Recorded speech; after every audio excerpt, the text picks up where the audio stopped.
शुभ मिश्रा और आप सभी दर्शकों का अन्नदाता कार्यक्रम में बहुत बहुत स्वागत करती हूं। हमारे देश का किसान जन का पोषक है, वो श्रम का देवता है, अन्नदाता है और उसमें ही भारत की आत्मा निवास करती है। ऐसे ही किसानों की प्रगति के लिए हम खेती बाड़ी से जुड़ी बहुत सी नई लाभकारी जानकारियां हर रोज सुबह आपके लिए लेकर आते हैं। तो चलिए कार्यक्रम शुरू करने से पहले देखते हैं क्या है आज के अन्नदाता में खास।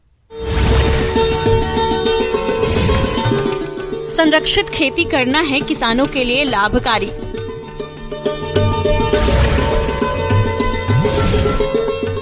गिनी फाउल पक्षियों के पालन करके कमाए अच्छा मुनाफा।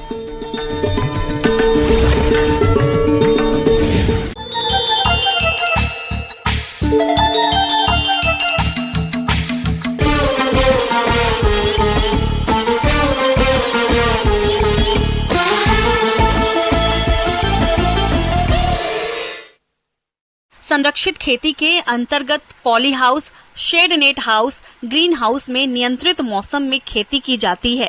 इस तकनीक से जिस एरिया में फसलें नहीं उगती है उस जगह भी संरक्षित खेती के जरिए खेती की जा सकती है। संरक्षित खेती करके विपरीत मौसम में भी अधिक आय कमाई जा सकती है। आज हम आपको गांव बलेखंड जिला जयपुर के प्रगतिशील किसान शंकर लाल यादव से मिलवा रहे हैं, जो संरक्षित खेती के अंतर्गत पॉली हाउस लगाकर खेती कर रहे हैं। तो ये पॉली हाउस किसानों के लिए किस प्रकार से उपयोगी है, आइए जानते हैं इनके अनुभवों को। तो आप भी देखिए और लाभ उठाएं।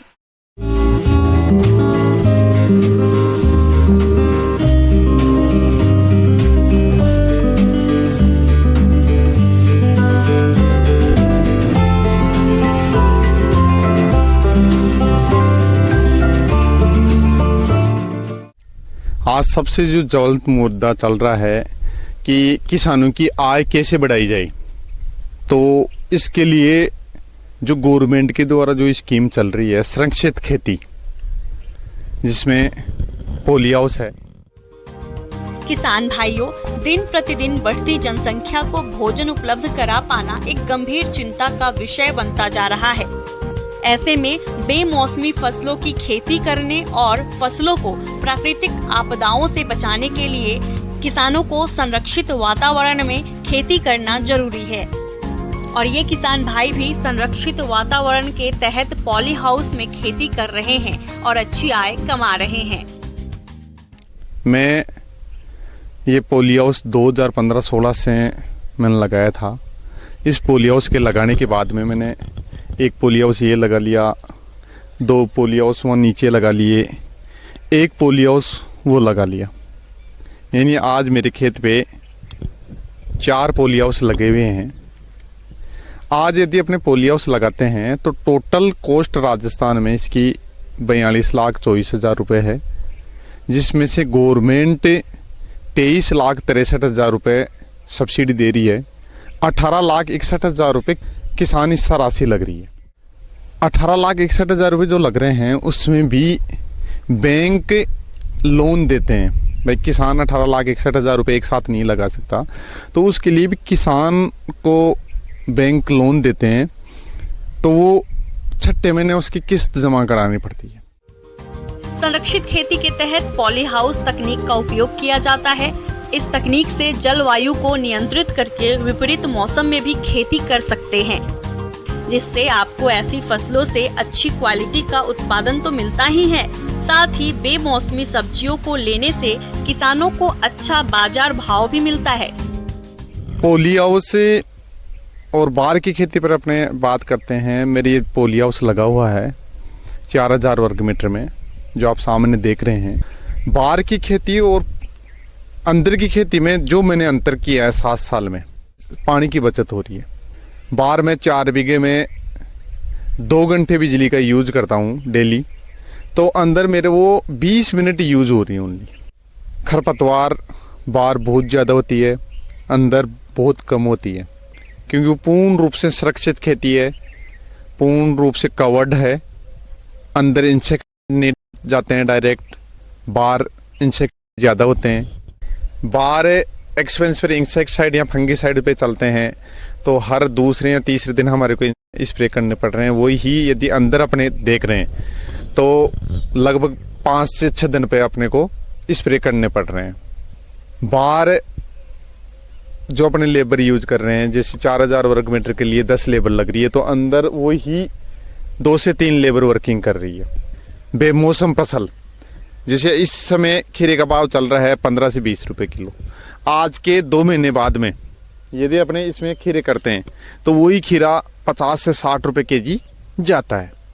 तो संरक्षित खेती अपना रहे हैं तो बाहर की खेती के बजाय अपने को प्रोटेक्शन भी ज़्यादा मिल रहा है, रेट ज़्यादा मिल रही है। यानी बेमौसम फसल अपने कभी भी ले सकते हैं। जैसे भयंकर बरसात चल रही है तो अपने बाहर है खेती नहीं कर सकते, परंतु संरक्षित खेती के अंदर अपने फसल कर सकते हैं। कम खर्च, कम मेहनत में अधिक उत्पादन और अधिक उपज ले रहा हूँ। अपने पॉली हाउस लगा लिया, उसके बाद में राजस्थान के द्वारा NHB योजना चल रही है। एक NHB योजना होती है, एक NHM योजना होती है। हमारे जो पॉली हाउस लगे हुए हैं NHM के द्वारा लगे हुए हैं, राजस्थान सरकार के द्वारा। इसमें कंपनी लगाने के बाद में 3 वर्ष तक इसकी जो देखभाल होती है वो भी कंपनी की होती है। जैसे किसानों के क्वेश्चन होते हैं कि हमने पॉली हाउस लगा लिया तो उसकी मेंटेनेंस क्या होगा, कल वो आंधी से या सर्दी से उसमें डिफेक्ट हो गया तो उसका क्या होगा। तो उसके लिए भी इसका 3 वर्ष तक इंश्योरेंस होता है कंपनी के द्वारा। 3 वर्ष में यदि कोई डिफेक्ट होता है, जैसे पॉलीफिल्म डिफेक्ट हो गई, स्लाइड नेट डिफेक्ट हो गया या पाइप से संबंधित कोई डिफेक्ट होता है, तो कंपनी की वो जिम्मेवारी होती है, कंपनी उसकी रिपेयरिंग करती है। तो 3 वर्ष तक किसान के एक्सपेंस भी बिल्कुल जीरो है कि जैसे अपने आज लगा रहे हैं, अपने ने आज पेमेंट दे दिया, उसके बाद में इसका जो सेटअप करती है वो पूरा कंपनी सेटअप करके जाती है। किसान को इसका प्रशिक्षण देती है कि अंदर आप संरक्षित खेती बाहर की बजाय कैसे करोगे, कितना पानी चलाना है, कितना खाद चलाना है, कितनी दवाइयाँ चलानी है, इसका क्या मैनेजमेंट है, पूरा कंपनी इस पे प्रशिक्षण देती है। गवर्नमेंट भी इस पे फोकस कर रही है और वो भी इसके प्रशिक्षण केंद्र आयोजन करती है किसानों का हर महीने, 6 महीने, 1 साल में। किसान भाइयों, यदि आप भी पॉली हाउस में खेती करना चाहते हैं तो इस किसान की तरह अनुदान का लाभ लेकर पॉली हाउस लगवा सकते हैं और पॉली हाउस में खेती करके अच्छी आय कमा सकते हैं।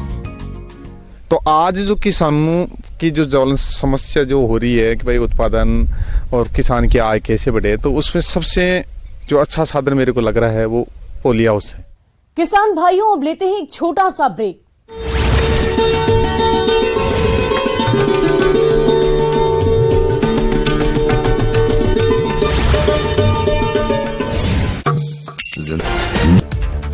नहीं रुक रहा फिल्म आदि पुरुष का विरोध, संस्कृति बचाओ मंच ने दी मनोज मुंतशिर को चेतावनी, बोले मध्य प्रदेश आए तो उन्हें पहनाएंगे जूतों की माला।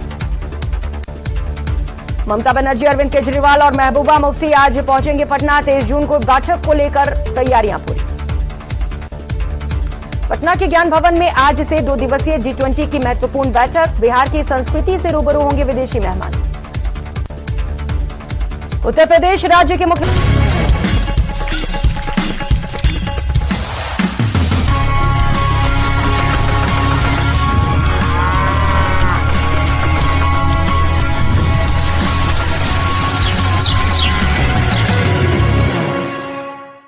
और ब्रेक के बाद आप सभी दर्शकों का अन्नदाता में एक बार फिर से स्वागत है।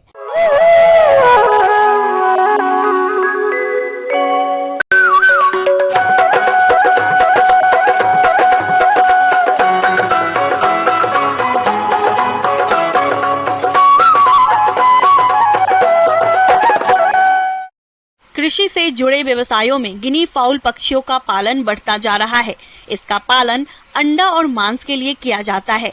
इन पक्षियों के पालन में मुर्गी पालन की तुलना में रोग कम लगते हैं और इनके खान पान पर खर्चा भी कम आता है और अच्छी आय कमाई जा सकती है। तो आप गिनी फाउल पक्षियों का पालन कैसे करें? आइए गिनी फाउल पालन के बारे में विस्तार से जानते हैं। विषय विशेषज्ञ डॉक्टर सुशील प्रसाद से।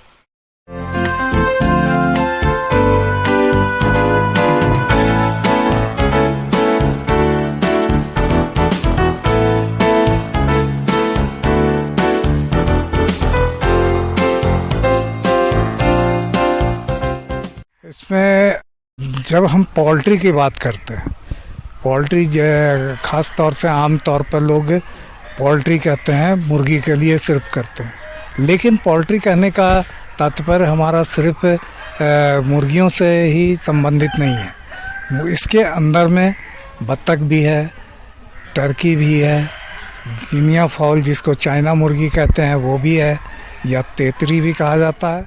गिनी फाउल का पालन कम पूंजी वाले किसान बड़े आराम से कर सकते हैं, लेकिन आसपास अच्छी जगह होनी चाहिए जहां ये पक्षी घूम फिर सकें और बाहरी चीजें खा सकें। इससे इनके आहार का खर्च भी कम हो जाता है और तेजी से विकास होता है, जो खास तौर से उन किसान भाइयों के लिए बहुत ही लाभदायक है जहां पर चरने की व्यवस्था हो, क्योंकि ये चाइना मुर्गी यानी गिनी फॉल एक ऐसा पक्षी है जो कि स्कैवेंजिंग कहते हैं, जिसको हम चरने के इसमें अगर आपके पास कोई घेरा हो उसके अंदर में रख करके चरा करके इसका पालन कर सकते। इस पक्षी को अर्ध सघन बिछाली व्यवस्था में पालना सही रहता है। यह बहुत चंचल पक्षी होता है और घूमते रहना पसंद करते हैं, इसलिए इनकी आवास में अच्छी जगह होनी जरूरी है।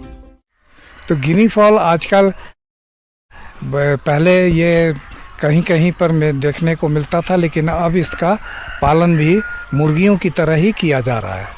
तो गिनी फॉल के में अंडा देने की क्षमता भी अधिक है, लेकिन ये मौसमी अंडा देने वाली पक्षी हैं। अप्रैल से जैसे देना शुरू किया सितंबर तक, तो ये इनका अंडा भी थोड़ा नुकीला होता है एक तरफ और चौड़ा होगा दूसरी तरफ। इसके अंडे में कोलेस्ट्रॉल, जो आजकल कहते हैं कि अंडा खाने से कोलेस्ट्रॉल बढ़ जाता है, तो लेकिन गिनी फॉल एक ऐसा पक्षी है जिसके अंडे में कोलेस्ट्रॉल की मात्रा बहुत ही कम है। दूसरी बात है कि मार्केट की जहाँ तक बात है, तो मार्केट में अब जो है इसका मीट भी, इसका आपको खास करके जो लोग खस्सी का मीट पसंद करते हैं, तो उस तरह से ये खस्सी और मुर्गे के मीट के बीच के तरह का आपको इसमें ये इसका मीट होता है, इसलिए इसका डिमांड भी धीरे धीरे बढ़ रहा है। जो भी मुर्गी पालक इससे जुड़ना चाहेंगे वो जुड़ सकते हैं। इसका मांस और अंडा रुचिकर होता है और कोलेस्ट्रॉल कम होने के कारण इसकी मांग अच्छी रहती है। ऐसे में अंडा या मांस बेचने में कोई समस्या भी नहीं आएगी। इसके 3 वैरायटी हैं। 3 वैरायटी में एक वैरायटी जो कि आप ज़्यादातर जगहों पर आप देखते होंगे कि चितकबरा टाइप का होता है, जैसे काला है उस पर सफ़ेद बिंदा बिंदा करके होगा, तो ये वैरायटी का नाम है पर्ल। दूसरा होता है एक सफ़ेद गिनी फाउल होता है जिसे हम कहते हैं वाइट, और एक स्लेटी कलर का होता है जिसे हम कहते हैं लेवेंडर। तो ये 3 प्रजातियां इसकी है, इनके रंग के आधार पर ही इनका नाम रखा गया है। और इसका पालन के लिए आप जिस तरह से मुर्गी पालन कर रहे हैं, अगर आप के पास व्यवस्था चराने की नहीं हो तो आप इसके मुर्गियों की तरह भी पालन कर सकते हैं, लेकिन इसको बिल्कुल बंद करके मत रखिए। इसके साथ इसके घूमने के लिए जगह चाहिए। इसमें इनका बढ़वारी भी अच्छा होता है, अंडा उत्पादन भी ज़्यादा अच्छा होगा। जैसा कि इस पक्षी के आहार पर खर्च कम आता है, लेकिन अगर आवास में रहकर पालन करते हैं तो खर्च भी बढ़ेगा और इनका विकास भी धीरे ही होगा। इसलिए इनको रोज 4 से 5 घंटे घूमकर खाने के लिए जरूर छोड़ें। ये फसलों को नुकसान बिल्कुल नहीं करते हैं और 50% तक आहार का खर्चा बचता है। बाहर खाने के बावजूद भी इनको घर में भी आहार जरूर दें। इनको वही आहार दिया जाता है जो मुर्गियों को दिया जाता है। जो मुर्गियों के लिए जो स्टार्टर, ग्रोअर, लेयर, ये 3 फेज का जो दाना है मुर्गी का आहार है, वही आहार आप इसमें भी प्रयोग कर सकते हैं। इसमें बीमारियों का भी प्रकोप कम है कि जो भी अगर इसका मरना होगा, अगर आपने इसका चूजों का प्रबंधन सही कर लिया तो समझिए बड़े होने के बाद इनमें मृत्यु दर बिल्कुल ही कम है। अगर 100 पक्षियों से इसकी शुरुआत करना चाहते हैं तो इतने पक्षियों को रखने के लिए 15 वर्ग मीटर जगह की जरूरत होती है, जिस पर आवास बनाने में 30,000 रुपए का खर्च आएगा, जो कि कई सालों तक चलेगा। इस पक्षी को मांस के लिए तैयार होने में लगभग 3 से 4 माह का समय लगता है। इस दौरान एक पक्षी पर बूडर, चूजे, खाने के बर्तन, आहार, बिजली, दवा और अन्य खर्च लगभग 75 रुपए प्रति पक्षी आता है।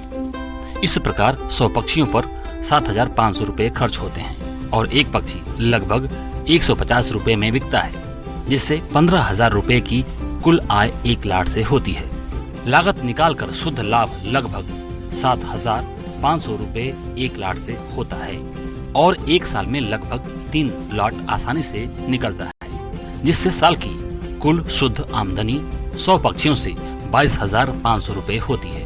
इसके अलावा आप चाहें तो इनसे अंडे का उत्पादन भी ले सकते हैं। 7 से 8 माह बाद अंडे का उत्पादन भी होने लगता है और एक साल में लगभग 100 अंडों का उत्पादन होता है और एक मादा 3 साल तक अंडे देती है, जो कि अपने जीवन काल में लगभग 250 अंडे तक देती है।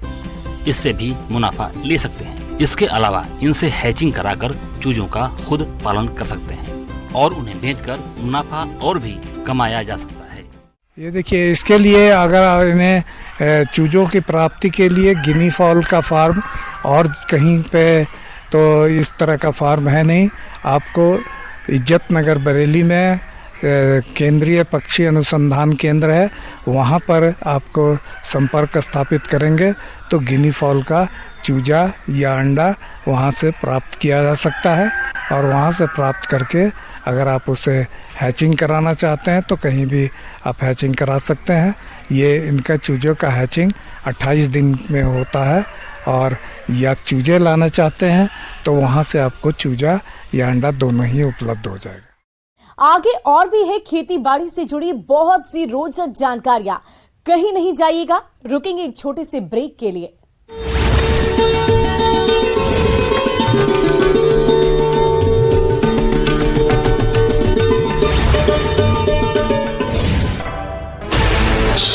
नाथ ने गोरखपुर में जनता दर्शन के दौरान लोगों की समस्याएं सुनी। सांसद किरोड़ी लाल मीणा का धरना तीसरे दिन भी जारी। पूरी रात धरना स्थल पर किरोड़ी ने गुजारी रात। जल जीवन मिशन में घोटाले की एफआईआर दर्ज नहीं होने पर दे रहे धरना। कांग्रेस का मिशन 2023, सुखजिंदर सिंह रंधावा करेंगे पार्टी नेताओं और कार्यकर्ताओं से मुलाकात। प्रदेश के ताजा राजनीतिक हालातों पर होगी चर्चा। सीएम अशोक गहलोत का बड़ा फैसला, स्वर्ण रजत कला विकास बोर्ड का होगा।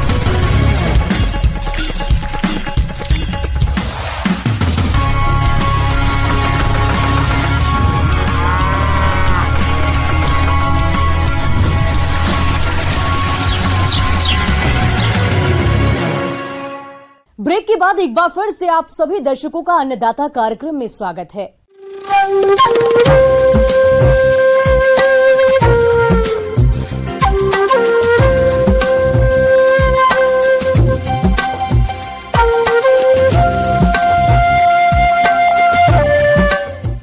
मौसम विभाग की रिपोर्ट पर साप्ताहिक कृषि सलाह कुछ इस प्रकार है।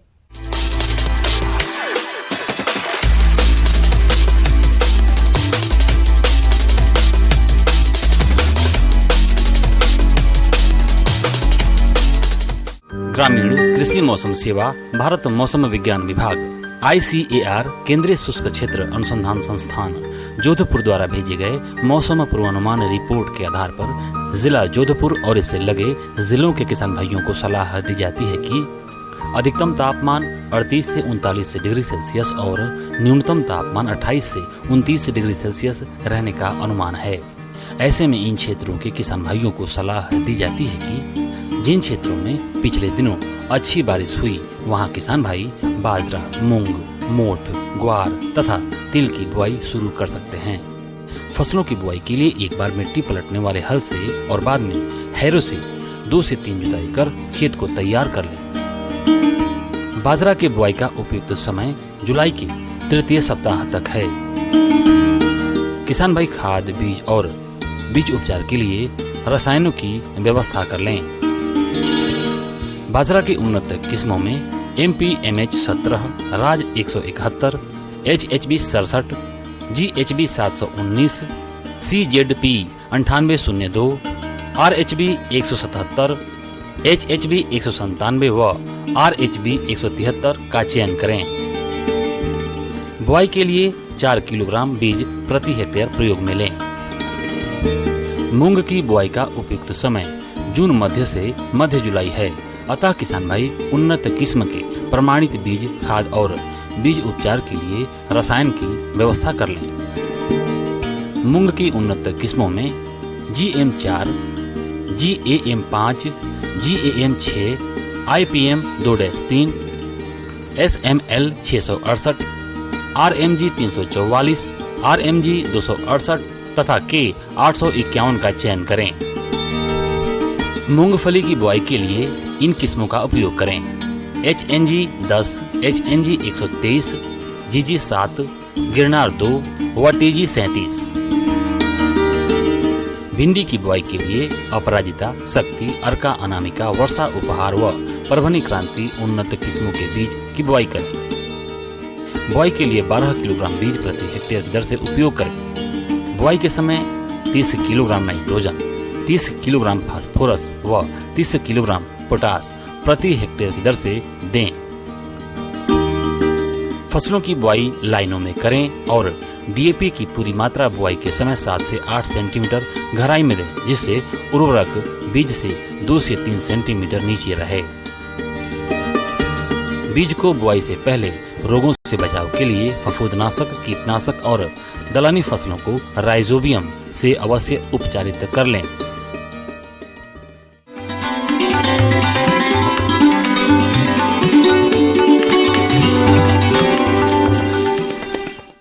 आइए जानते हैं अन्नदाता निःशुल्क फोन के माध्यम से पूछे गए समस्याओं का समाधान। आज के अन्नदाता हेल्पलाइन में जिस प्रश्न को कार्यक्रम में शामिल किया गया है उसे पूछा है गांव अरनिया, जिला सीकर के किसान रमेश चंद्र ने। आप मिर्च की फसल में श्याम बाण रोग की रोकथाम पर जानकारी चाहते हैं, तो रमेश जी आपकी जानकारी के लिए प्रस्तुत है कार्यक्रम का यह अंश।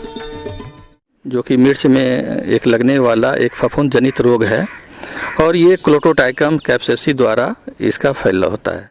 श्याम वर रोग, यह रोग कोलाट्रोट्राइकम नामक फफूंद से होता है। मिर्च का यह बहुत महत्वपूर्ण रोग है, जिसका प्रभाव पत्तियों के साथ साथ फलों पर भी पड़ता है। संक्रमित फलों की बाजार में कम कीमत प्राप्त होती है। इस रोग में पौधों का ऊपरी भाग सूखने लगता है। यह प्रभावित पौधों की सभी शाखाओं पर भी हो सकता है। इन सूखे हुए भाग की सभी पत्तियां सूखकर गिर जाती है।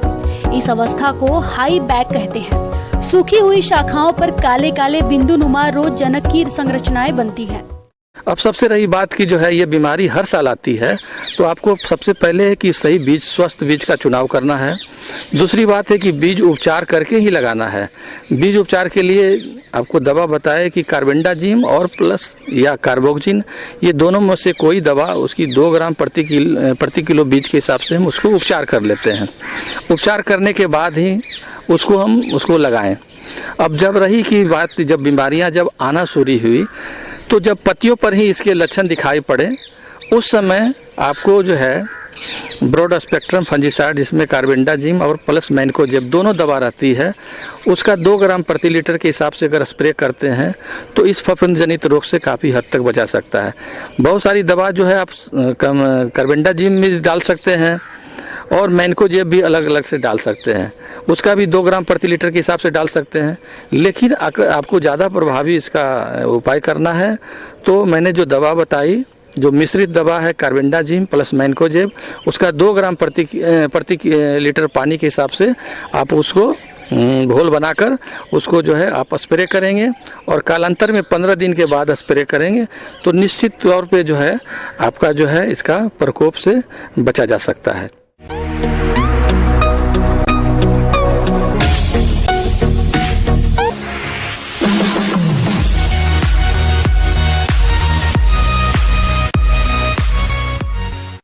और एक नजर डालते हैं राज्य की कुछ मंडियों के प्रमुख फसलों के बाजार भाव पर।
किसान भाइयों, कृषि संबंधित समस्या और सुझाव के लिए आप हमें इस पते पर संपर्क कर सकते हैं। प्रोड्यूसर अन्नदाता news 18 Rajasthan, Ramoji film city, Hyderabad 501512। साथ ही आप हमें ईमेल भी कर सकते हैं। हमारा ईमेल है p18annadatarajasthan@nw18.com। इसके अतिरिक्त आप हमें निःशुल्क हेल्पलाइन नंबर 180088921663 पर सोमवार से लेकर शनिवार सुबह 10 बजे से शाम 4 बजे के बीच संपर्क कर सकते हैं। और अब समय हो रहा है आपसे विदा लेने का। कल फिर होगी मुलाकात कृषि से जुड़ी महत्वपूर्ण जानकारियों के साथ। नमस्कार।